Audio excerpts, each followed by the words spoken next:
first time I saw that bright yellow slip tucked under my windshield, I actually laughed. A fine for parking in my own driveway? I thought it had to be a mistake. Some mix-up, some bored HOA volunteer trying too hard. But the second notice wasn't a mistake. Neither was the third. And by the time the fourth showed up, stamped final warning in bold red letters, I realized this wasn't confusion. It was a message.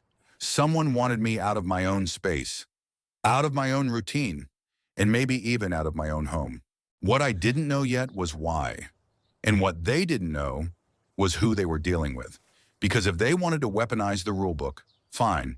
I would show them what happens when every single rule is followed exactly the way it's written, line by line, word for word, until the entire HOA collapsed under the weight of the nonsense they created. They thought they could fine me into obedience. They had no idea I was about to turn their entire system against them. Before the fines, before the meetings, before the war of letters and loopholes, life on Cherry Ridge Lane was painfully ordinary. The kind of place where every lawn looks freshly combed, every driveway is pressure washed, and every welcome mat is somehow the exact same shade of beige. It wasn't a bad neighborhood, just predictable, quiet, a little too perfect maybe. I moved there 2 years ago after my divorce. I wanted stability, something quieter than the chaos I just walked away from. My little brick house wasn't big, but it was mine. One story, pale shutters, a small maple tree in front, and a driveway just long enough to fit my old silver truck and still have space to walk around it. It wasn't luxurious, but it was home. Solid, peaceful, and finally a place where I could breathe. The HOA brochure, with its neat font and cheerful stock photos, promised community harmony. I figured that meant annual block parties and maybe someone reminding you to take your trash cans in by nightfall. I didn't realize it meant surveillance, or power trips, or a president who treated bylaws like scripture. My next-door neighbor, Mr. Delaney, was the unofficial historian of the street. Gray beard, flannel shirts even in July, and a habit of watering his lawn twice a day. He told me early on, the HOA here is strict. I took it as neighborly advice, not a warning. For the first year, nothing strange happened. I kept my lawn trimmed, paid dues on time, waved at neighbors, and parked in the same spot in my driveway every single day. No issues, no complaints. Silence. Then 3 months ago, things changed in the neighborhood. A new HOA president took over. Her name was Marissa Grant, mid-50s, sharp bob haircut, pastel sweaters, and a smile that never reached her eyes. People called her the Eagle because she always seemed to be watching, always taking notes, always pointing out something that wasn't up to community standards. She walked the neighborhood at sunrise like it was her personal kingdom. And if she paused in front of your house, even for a second, you felt it. That cold, quiet judgment. At first, I wasn't on her radar. Then one random Tuesday morning, I became her favorite project. It started small. A note about my trash can being visible from the road, even though it had been in the exact same place since the day I moved in. Then a reminder to repaint the mailbox post, even though the paint was barely chipped. And then, one morning, I found a folded piece of paper under my windshield. A notice. For parking forward-facing only. I stared at it, confused. My truck had been backed into the driveway the night before. Something I'd done 1,000 times. I'd never heard of this rule. None of my neighbors heard of it either. Most shrugged and said, "Just don't make trouble," or "Marissa gets bored sometimes." But something felt off. Still, I let it go, until the second notice came, then the third, and then the fourth. The one stamped in bold red letters that said final warning, as if I'd been caught committing a crime instead of parking on my own concrete that I paid for. By the time that fourth notice showed up, the neighborhood felt different. People began glancing at my driveway when they walked past, whispering.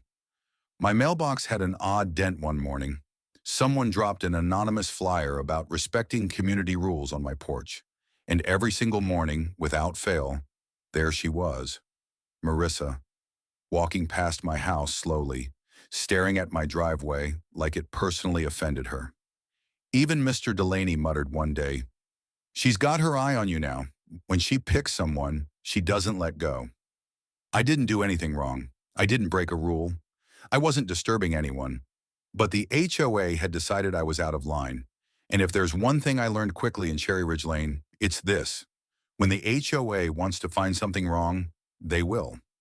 What I didn't realize yet was why she cared so much, why I was suddenly her target, and why parking in my own driveway became the hill she wanted to die on. But I was about to find out. And when I did, everything made perfect sense, and also made everything so much worse. The morning after the fourth notice, I walked outside with a cup of coffee and found Marissa standing at the edge of my driveway. She wasn't measuring anything or inspecting anything. She was just watching, arms crossed, clipboard tucked under her elbow, like she was waiting for me to come out. When she saw me, she gave that tight-lipped smile she was famous for. "Good morning," she said, her voice as sweet as artificial sugar. "I'm sure you saw the notice." I didn't reply. She didn't need my answer. She turned on her heel and walked away, satisfied. This wasn't about a rule. It was personal. That evening, I backed into my driveway again on purpose. Partly out of habit, partly out of stubbornness. At this point, I wanted to see how quickly she'd notice. Answer: 3 minutes.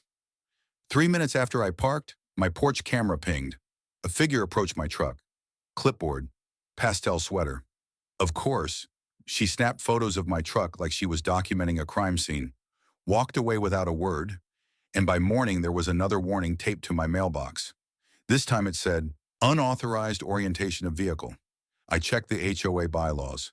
There was nothing about orientation, not a sentence. I emailed the board requesting clarification. They responded with a single sentence. Parking must align with the community aesthetic. Aesthetic. She was making rules on the fly. For me. Suddenly, neighbors stopped waving. People crossed the street to avoid my house. Someone whispered to me, "She says your truck makes the street look trashy."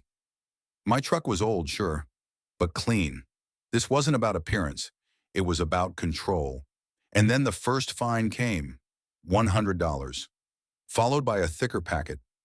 Second fine, threat of compounding daily penalties, a mandatory compliance meeting, a complaint accusing me of disrupting community harmony. Harmony.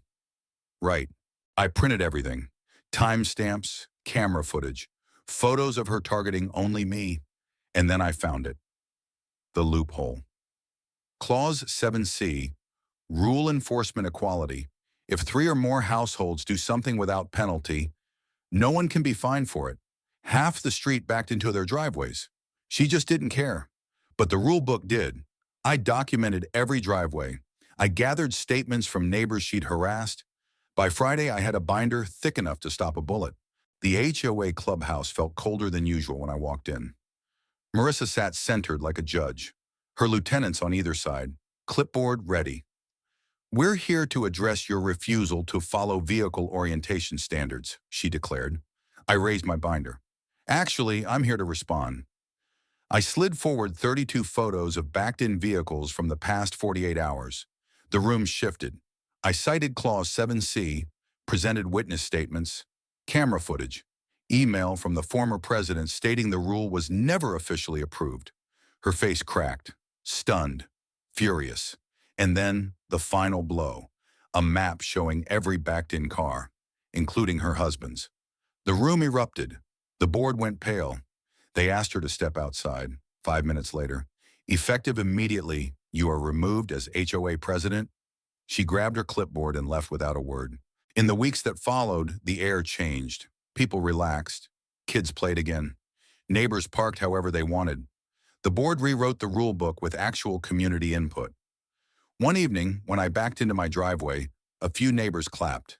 And then one morning, a for sale sign appeared in front of Marissa's house.